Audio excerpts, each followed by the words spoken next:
Tony, you've been with the company for 24 years, is that right? That is correct. Fantastic, and you've worked kind of all over, Flying Fish and Kona Cafe, where else? Yasmin Steakhouse, Ohana, Grand Floridian Cafe, California Grill, let's see, Saratoga Springs, Old Key West, Orleans. So you've gotten a little taste of a little bit everything. Yeah, that was really fun. And so Port Orleans is, how many of you have stayed or eaten at Port Orleans? So it's a real kind of a Mardi Gras everyday kind of feeling, right? On our side it is, yes. On the other side, I'm on the French Quarter side, so we're the Mardi Gras French Quarter side. And then there's the river side, which is the larger side, a little more Southern Plantation style, I guess you could say. Big sprawling campus-style hotel. The French Quarter is a little more compact. Half the size of French Quarter, 1,100 rooms at French Quarter and 2,200 rooms at Cobb Salad. So it's just some variations on the basic Cobb Salad, and we'll go into some of the details of that. And I'll show you how to blacken things and spice crust, and we'll do the difference between blackening and bronzing, and we'll go from there. This actually came from the menu. I put it on the menu at Olivia's Cafe at Old Key West about 5 years ago when I was there, and sort of carried over to do a few different special events. Makes for a nice lunch. A lot of different complex techniques that you can do. You can make it as simple as you want or as difficult as you want. So we'll start out by mixing our spices together. So I already have mine mixed up here, but I'll walk you guys through it. So what I would do is you have a selection of spices in front of you, which should be paprika, onion powder, garlic powder, black pepper. I would take the cayenne pepper and the salt and put that on the side for right now. We'll add those last. And take all the other ones and I would dump them in that black bowl that you have, and before I put the butter in the pan, because what's going to happen here is it's going to get smoky. And it allows you to get a little bit hotter without burning too many things. So we'll dredge the chicken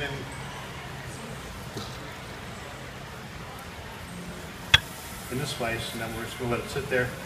And when it starts to get that classic blackening feel and smell, you guys will definitely know. Because there's kind of no smell like it. It's very, very distinguished. As we're talking about wearing gloves, I picked something up with a glove and it slips out of my hand. So it happens. So it's real life. And a These things totally happen. different meaning of the word, right?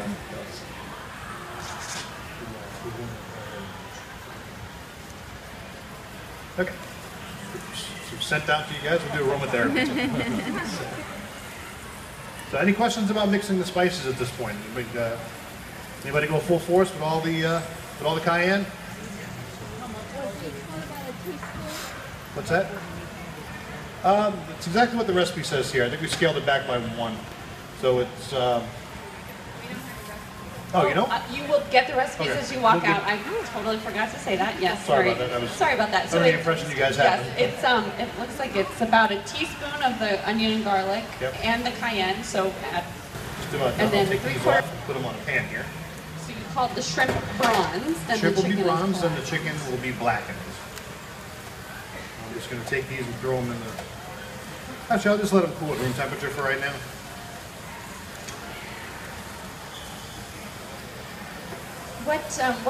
What do you attribute to making you want to become a chef?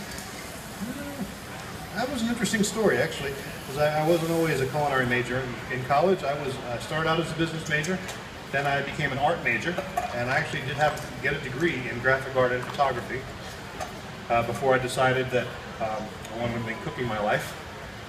At that point, I decided to go to culinary school, and the rest is sort of history. Yeah, well, this is an art form It is. in its own way. A lot of it sort of comes into play. People pick up on that when we're planning menus. We'll have a menu planning meeting, and I'll show up with a notepad and a sketchbook, and we'll start drawing out pictures of what I want to do. Like, chef, you should be an artist. Like, well, I thought about that once. It didn't quite work out the way I wanted it to. So you bring your art to us in the kitchen there you instead. Go. So we'll make the dressing next. What we have here is... Oh, there it is, okay. An adorable little jar. I love this. I like that. Okay. So let's start out with a knife here. We will.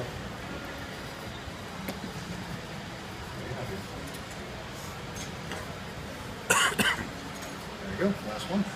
We'll mince a shallot. We'll start with the base. I'll show you how to emulsify an olive oil. So what we're going to do is mince this shallot nice and fine. And this is the aromatic piece. This instead of using raw garlic. We're going to use a shallot, which is slightly milder and holds up a little better. It doesn't sort of ferment. Garlic ferments after it sits in liquid for a while, and the longer you keep it, it just gets stronger and stronger and stronger. So this sort of tones that down. Sort of a cross between an onion and a garlic, but it's milder, if that makes sense. And so everybody can see, I'll mix it in a glass bowl today, because we can. So we'll take the minced shallot. And you guys can follow along as I'm adding it to the bowl. Go ahead and add it to your little beaker. I do think, mine was on my black plate, so yours might be as well. You can see the little tiny minced up. Is anything more, anything less? I could always bring you some more oil or some more vinegar if you need some. Oh, I love the orange zest in there. You really can taste it as a, oh, there's so much flavor in that colorful zest on the outside of the orange. So fresh. Yeah.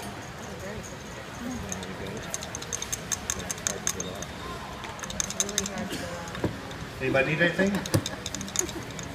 Good? Okay, next step, we'll take it and we'll dress the greens.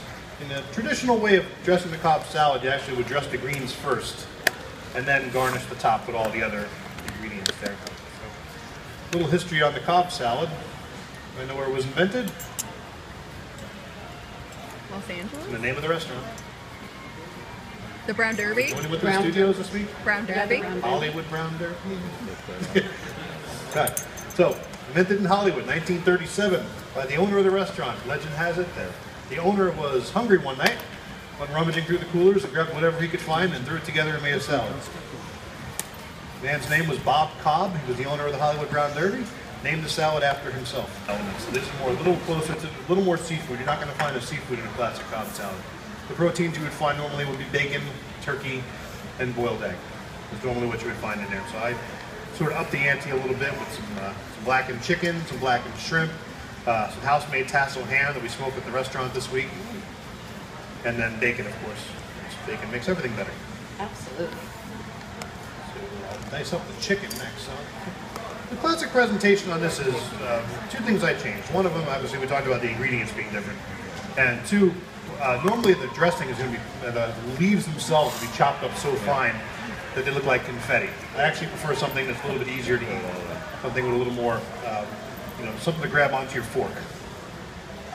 But everything else will be diced, and I'll present it in layers, kind of the way it was done at the Hollywood Brown Derby, or as we do it here. Our restaurant here at the Disney Hollywood Studios is one of the few licensed Hollywood Brown Derbies across the country that serve that same salad as it was made in 1937. And what you do is you can start out with whichever protein you like there. I'm starting out with the chicken, you make rows across the top of the salad. Certainly you don't have to do that if you don't want to. It takes longer to clean something than it does to use it. It's not worth having. I think, that's a pretty good rule of thumb, I think. Alton Brown calls them unitaskers. Right. I have a t-shirt that says that. Yeah. I actually bought it off Alton Brown's website. It says, ridding the world of unitaskers one kitchen at a time. Next up would be blue cheese. Now that's pretty classic for a Cobb salad, right? Yes, The blue blue cheese. cheese. And you can, if you're not a big blue cheese fan, you can swap this out with anything. Feta cheese works really well. But when you want something sort of crumbly that you can just arrange. For renovation right now. Yes. We're Is looking it- to be reopening in mid to late November, Okay. providing things stay on schedule. Is it expanding or just redecorating? Or? Both. Oh, very nice. The official name of the restaurant is Sassagoula Floatworks and Food Factory, which is the food court over at the French Quarter side of the hotel. We are going from 4 shops to 6 shops in the food court, so we have a lot more offerings. The menu is going to probably double in size, a lot of really unique specialty items that we've been working on. So in addition to all the classic favorites will be there, beignets will be there, Mickey waffles will be there, and then also be some really unique things like sweet potato waffles with cranberry compote, things like that. Okay, who needed avocado? Oh no, I got it. You got it? Somebody Anybody like some more avocado? I Okay.